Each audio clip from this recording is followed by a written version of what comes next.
Welcome back to our channel. I'm Dr. Pragati and you're watching Repertory series. Today, let's explore the terminologies in Repertory. Regarding the introduction, I have already made a video which is on the channel Homeovision. The link is in the description and you can check it out. So, what is terminology? Terminology is a word or a phrase which is used to describe a thing or a concept. In repertory, it's very important to understand these terminologies in order to apply them practically to the complete extent.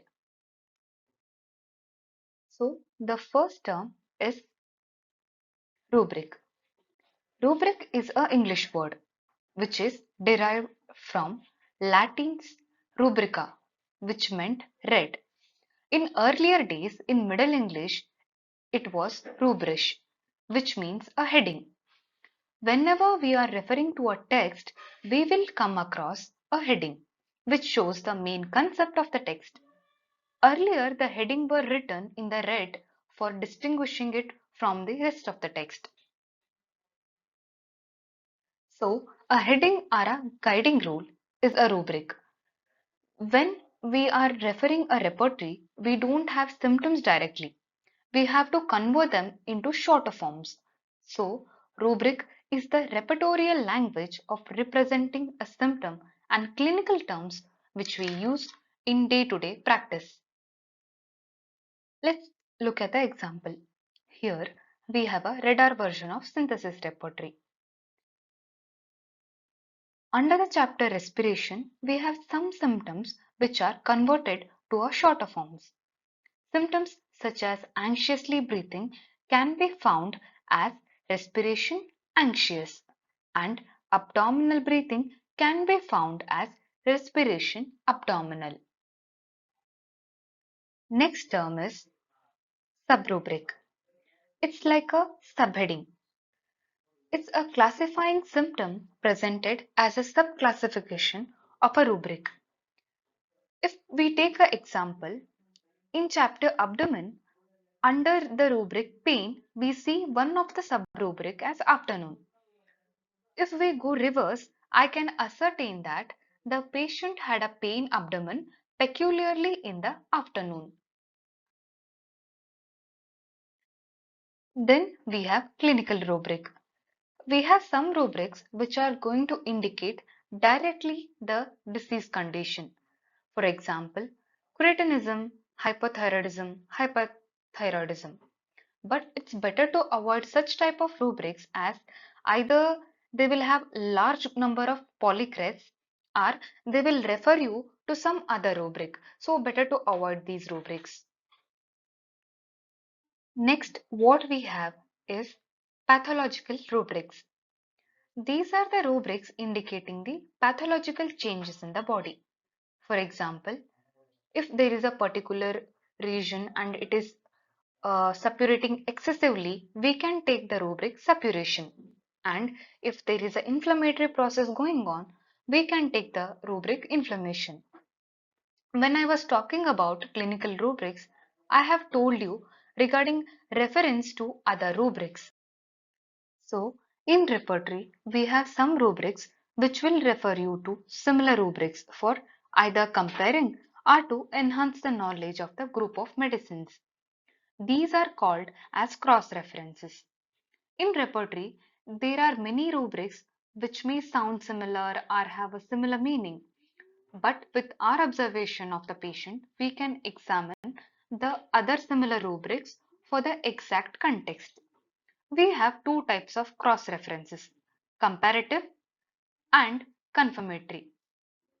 The comparative cross-reference is an act of referring to other terms which are of similar meaning, but here we have a group of medicines for both the terms.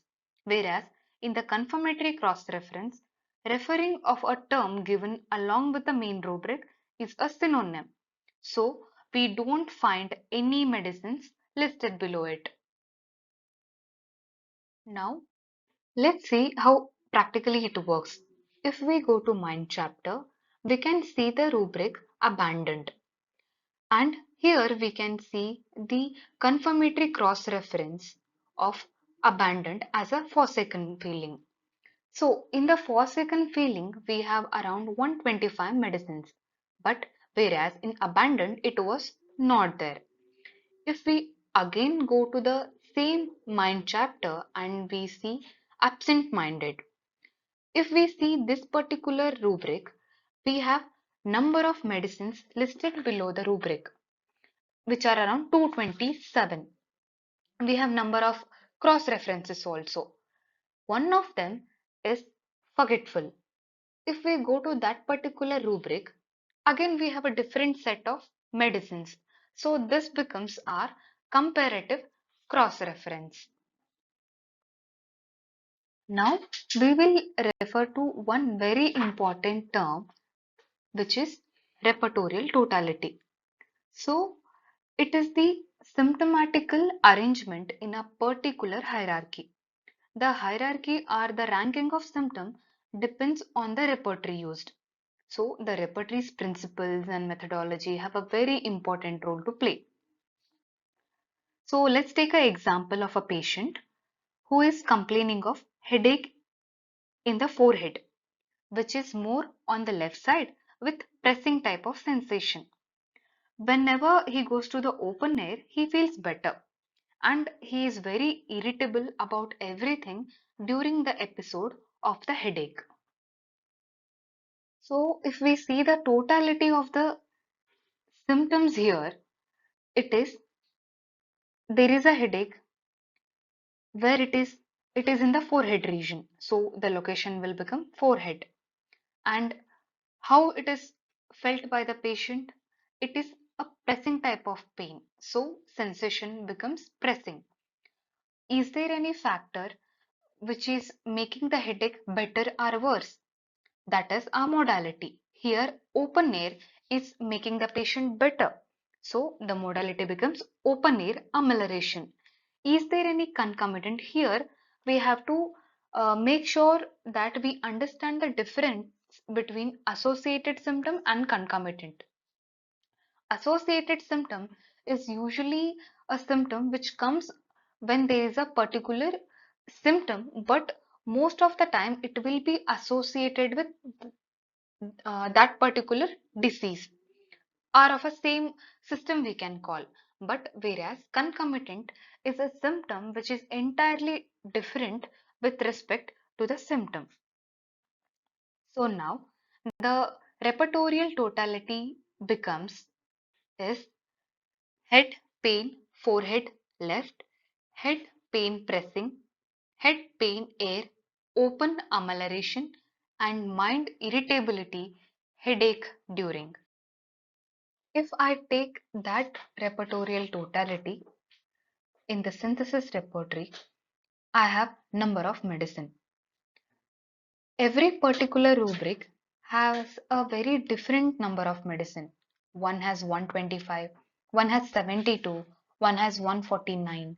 But altogether, these rubrics will narrow down the spectrum of the medicine.